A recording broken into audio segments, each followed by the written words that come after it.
भारत माता की। भारत माता की। हरियाणा के राज्यपाल श्री असीम घोष जी, यहां के लोकप्रिय और ऊर्जावान मुख्यमंत्री नायब सिंह सैनी जी, केंद्रीय मंत्रिमंडल में मेरे सहयोगी अश्विनी वैष्णव जी, उपस्थित अन्य जनप्रतिनिधिगण और इस समय टेक्नोलॉजी के माध्यम से भी हरियाणा के अनेक स्थान पर उपस्थित सभी मेरे प्यारे हरियाणा के भाइयों और बहनों, ये कुछ फोटो वोटो लाए हैं, ले लो भाई, वरना पीछे किसी को दिखाई नहीं देगा। जरा एसपी जी के लोग कलेक्ट कर ले इसको। धन्यवाद भाई, आप बढ़िया चित्र बना करके लाए हो, धन्यवाद आपका। उधर एक छोटी बच्ची भी कुछ लेकर के आई है, जरा कलेक्ट कर लीजिए। इधर भी दो सज्जन दिख रहे हैं।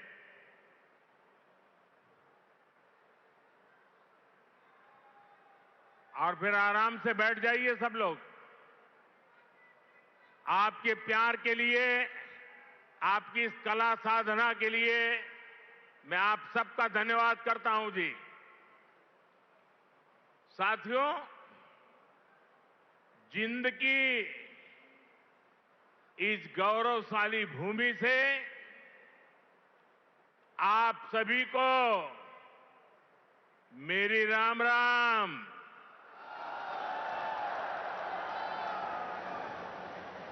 आज इस पवित्र धरती पर आकर मन गदगद हो गया है। यह कोई साधारण धरती नहीं से, यह धरती इतिहास, वीरता, धर्म और गौरव की धरती से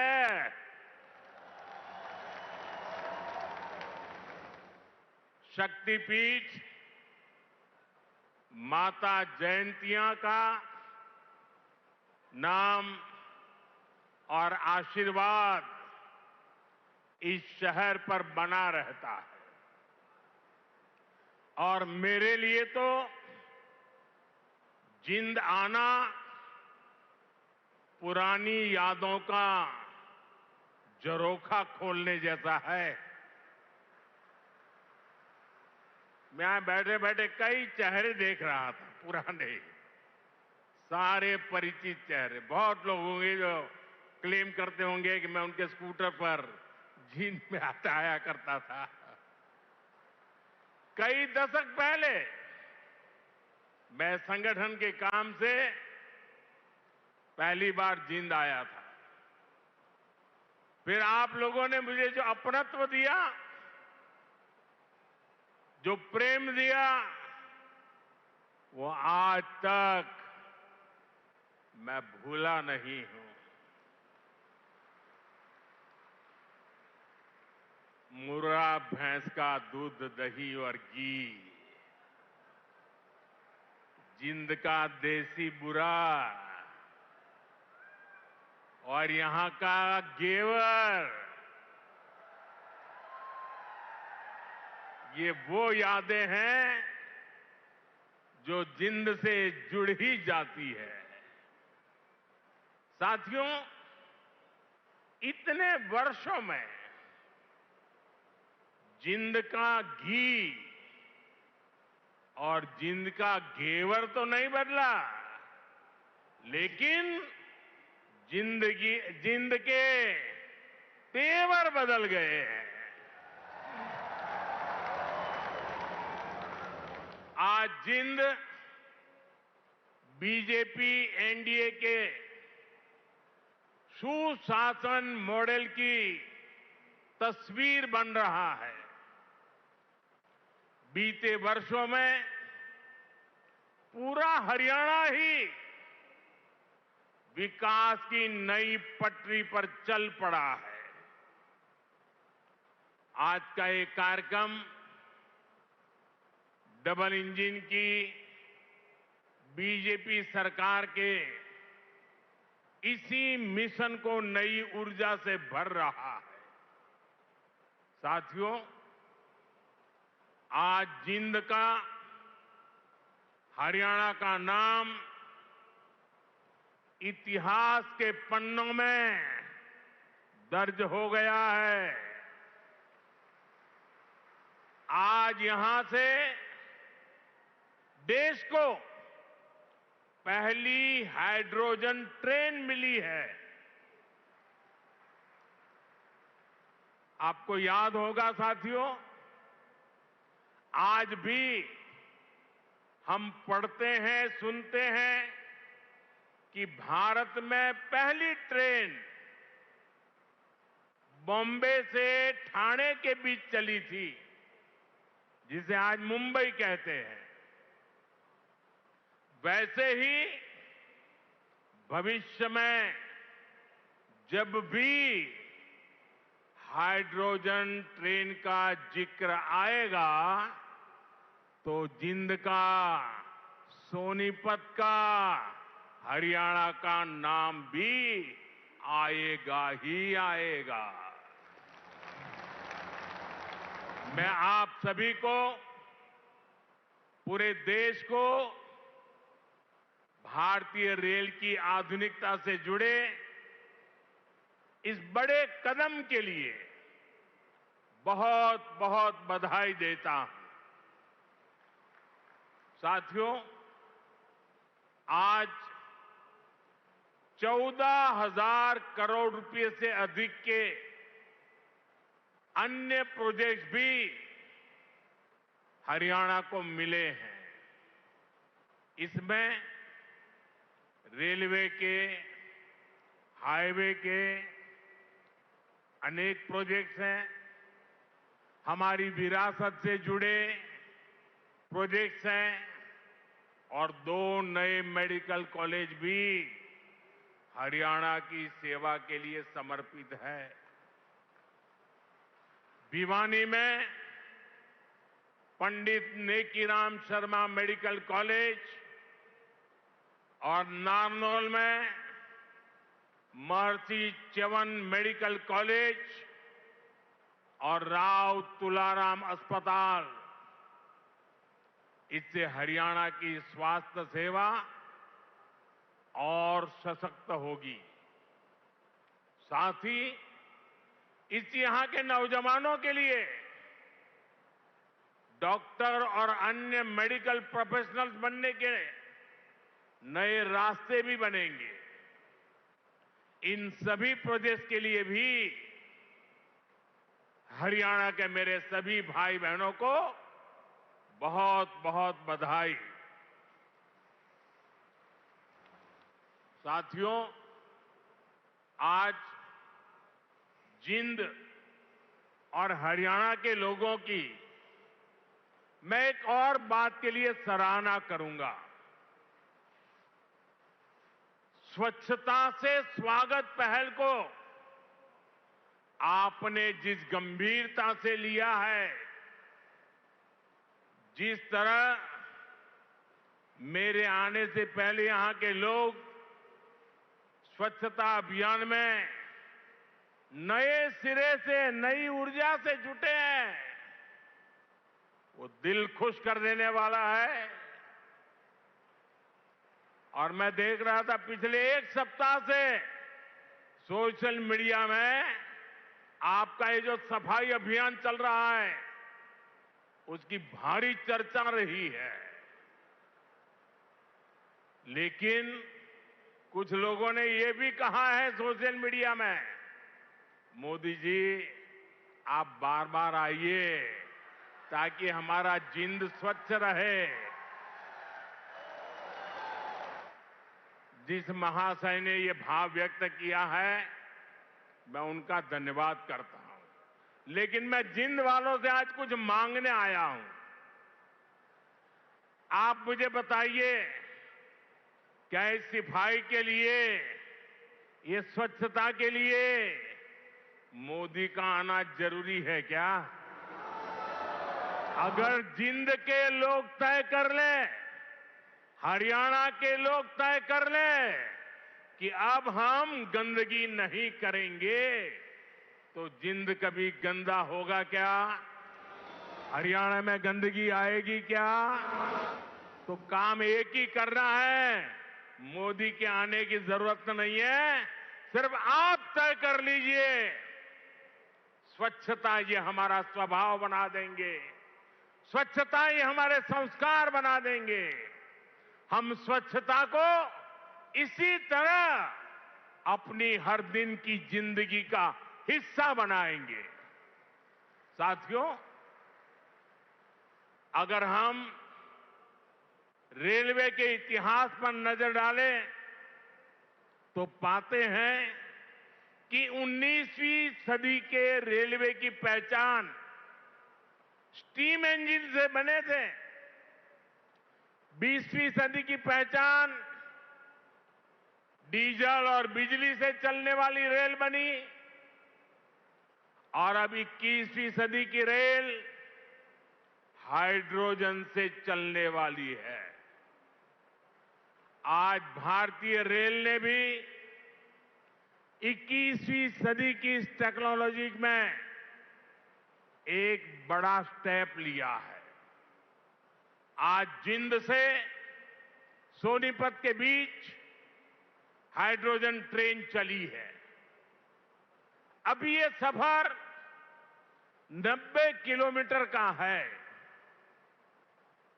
लेकिन भविष्य में इसका विस्तार होने की बहुत संभावनाएं हैं।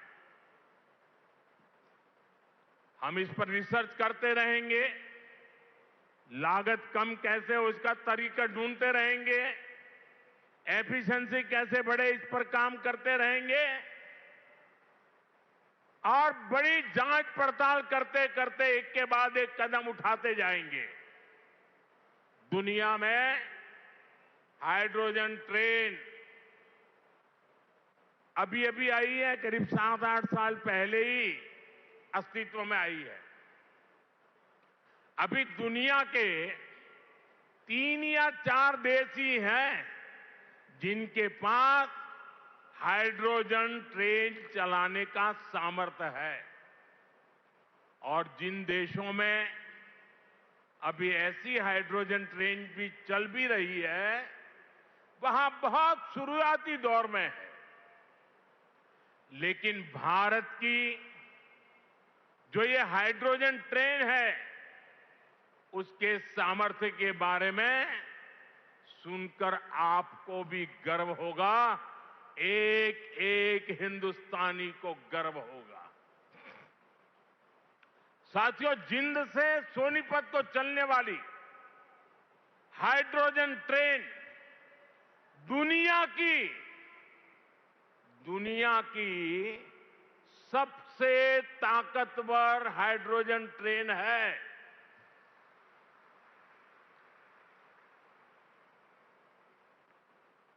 ये हाइड्रोजन ट्रेन 3200 हॉर्स पावर की है, 3200 हॉर्स पावर।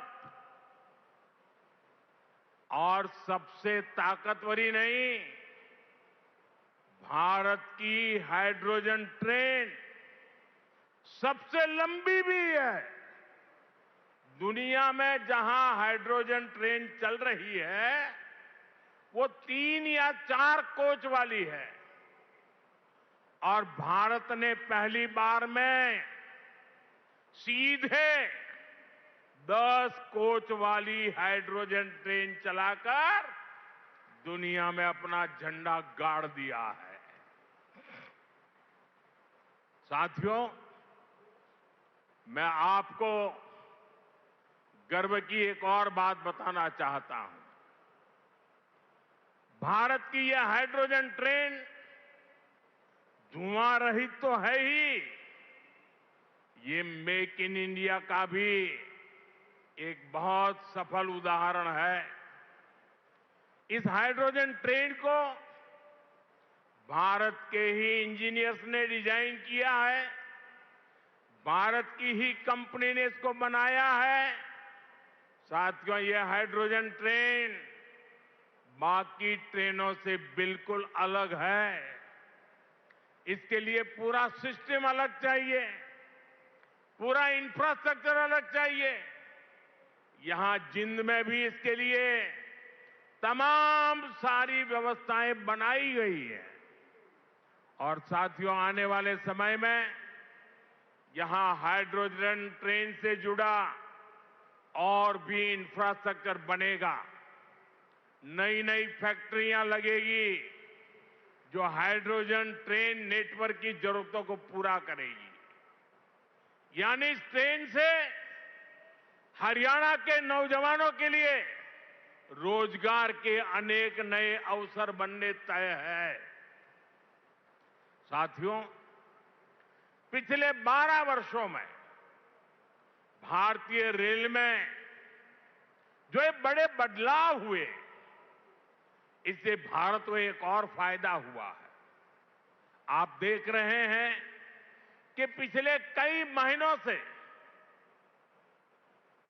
पश्चिम एशिया में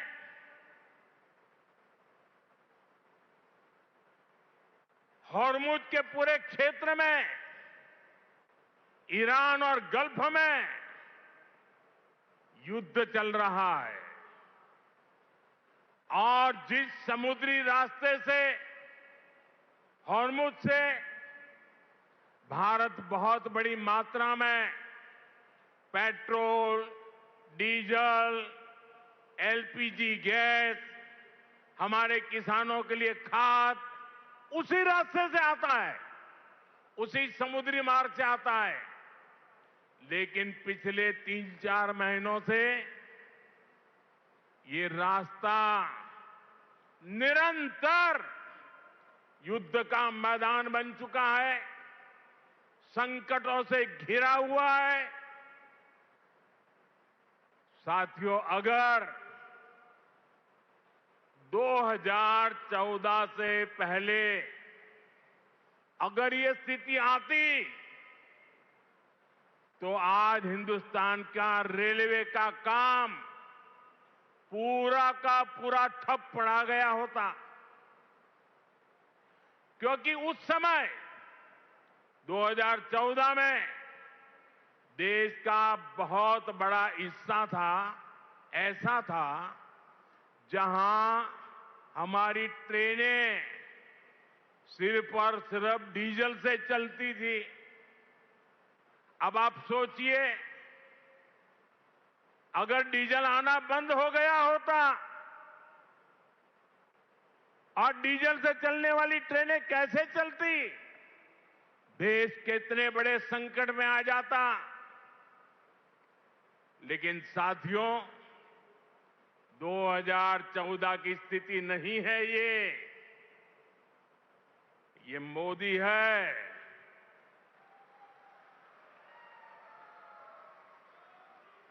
बहुत पहले सोचता भी है और समस्या के समाधान के रास्ते भी जमीन पे उतारता है। आप सोचिए, भारतीय रेल के बिजलीकरण की शुरुआत, ये सुनकर के भी ये चौंक जाएंगे आप लोग। बिजलीकरण की शुरुआत 1925 में हुई थी, यानी करीब 100 साल पहले। 1925 से लेकर 2014 तक, यानी करीब 90 साल में पूरे देश का जो रेल नेटवर्क था, उसका सिर्फ 30%, 30%, 1/3 से भी कम रेल नेटवर्क का बिजलीकरण हो पाया था। 70% क्षेत्र डीजल से चलता था और जिस गति से 90 साल में 30% काम हुआ तो 100% होते होते 300 साल लग जाते, 200 और लगते। भारतीय बिजलीकरण रेलवे का शायद नहीं हो पाता, डीजल से ही रेल चलती। लेकिन बीते 12 वर्षों में भारत के करीब 99% रेल नेटवर्क का बिजलीकरण हो चुका है। हरियाणा में रेल नेटवर्क का 100% बिजलीकरण हो गया है। इस वजह से लड़ाई होने के बावजूद भी, तेल का संकट पैदा होने के बावजूद भी भारत की रेल रुकी नहीं है, भारत की विकास की गाड़ी अटकी नहीं है। ट्रेनें निरंतर चलती रही। साथियों, रेल हो, रोड हो, कनेक्टिविटी का ऐसा काम सुविधा भी देता है और विकास की गति भी कई गुना बढ़ा देता है। आज जिंद जो इतने सारे हाईवे से जुड़ रहा है, अभी इस मंच से भी 3 बड़े प्रोजेक्ट शुरू हुए हैं। दिल्ली, अमृतसर, कटरा एक्सप्रेसवे के हरियाणा वाले हिस्से का लोकार्पण हुआ है। जींद गोहाना नेशनल हाईवे भी राष्ट्र को समर्पित किया गया है। इसके अलावा अंबाला काला आम 4 लेन से भी हरियाणा और हिमाचल दोनों राज्यों के लोगों को बहुत सुविधा होगी। साथियों, अब जिंद देश का ऐसा जिला बन गया है जो 5 नेशनल हाईवे से कनेक्टेड है। ऐसी कनेक्टिविटी से यहां के किसानों और पशुपालकों की उपज को बड़ी मंडियों तक पहुंचाना आसान और सस्ता होगा। इससे उद्योगों को बल मिलेगा, पर्यटन को पंख लगेंगे और इससे बड़ी संख्या में नए रोजगार भी बनेंगे। साथियों, आप सभी जानते हैं, अभी मैं कुछ दिन पहले ही इंडोनेशिया, ऑस्ट्रेलिया और न्यूजीलैंड की यात्रा से लौटा हूं। वहां भारत ने अनेक तरह के समझौते किए जिनकी बहुत चर्चा हुई है, लेकिन एक विषय ऐसा है जिस पर उतनी बात नहीं हुई। ये विषय मेरे देश के और विशेषकर हरियाणा के युवाओं से जुड़ा हुआ है और वह विषय है खेलकूद, स्पोर्ट्स। साथियों, ऑस्ट्रेलिया और न्यूजीलैंड में वहां की सरकारों से स्पोर्ट्स को लेकर मेरी व्यापक चर्चा हुई है। इन दोनों देशों के साथ मिलकर आने वाले समय में हम स्पोर्ट्स इंडस्ट्री, खिलाड़ियों की ट्रेनिंग, ऐसे अनेक मामलों में बहुत सारा काम साथ मिलकर करने वाले हैं। इससे हरियाणा के युवाओं को भी बहुत लाभ होगा। साथियों, आज भारत में स्पोर्ट्स को फिटनेस और रोजगार का बड़ा माध्यम बनाया जा रहा है। हमारी सरकार ने नई नेशनल स्पोर्ट्स पॉलिसी, खेलो भारत नीति भी बनाई है। खेलो इंडिया अभियान से लेकर टॉप स्कीम तक आज खिलाड़ियों को अभूतपूर्व सुविधाएं मिल रही हैं। उन्हें हजारों रुपयों की आर्थिक मदद दी जा रही है। यहां हरियाणा में भी भाजपा सरकार खेल और खिलाड़ियों को बहुत प्रोत्साहन दे रही है। साथियों, आज ये कार्यक्रम भले हाइड्रोजन ट्रेन का है, दूसरी विकास परियोजनाओं का है, लेकिन मैं आज यहां के नौजवानों से एक और बात भी कहने आया हूं। आप सभी जानते हैं, साल 2030 में भारत कॉमनवेल्थ गेम्स को होस्ट करने वाला है। 2036 में ओलंपिक गेम्स भारत में हो, इसके लिए भी हम पूरी तैयारी कर रहे हैं। इसलिए हर खिलाड़ी को जोरदार तैयारी करनी है, पूरा दमखम लगाना है। मैं आपको विश्वास दिलाता हूं कि डबल इंजन की बीजेपी सरकार आपको हर सुविधा देगी। और जो 36 के ओलंपिक को देखना चाहते हैं, आज जो 5 से 12-15 की उम्र के बच्चे हैं ना, हमें उस पर ध्यान केंद्रित करना होगा। और एक बात और भी बता दूं, आने वाले समय में अहमदाबाद में world police and fire games भी होने वाली है। मैं हरियाणा के साथियों से कहूंगा कि आप इसके लिए भी खूब तैयारी कीजिए। मुझे पक्का विश्वास है, हरियाणा के बेटे बेटियां हमेशा की तरह इनमें भी अपना परचम लहराएंगे। साथियों, हरियाणा की डबल इंजन सरकार सबका साथ सबका विकास के मंत्र पर चल रही है।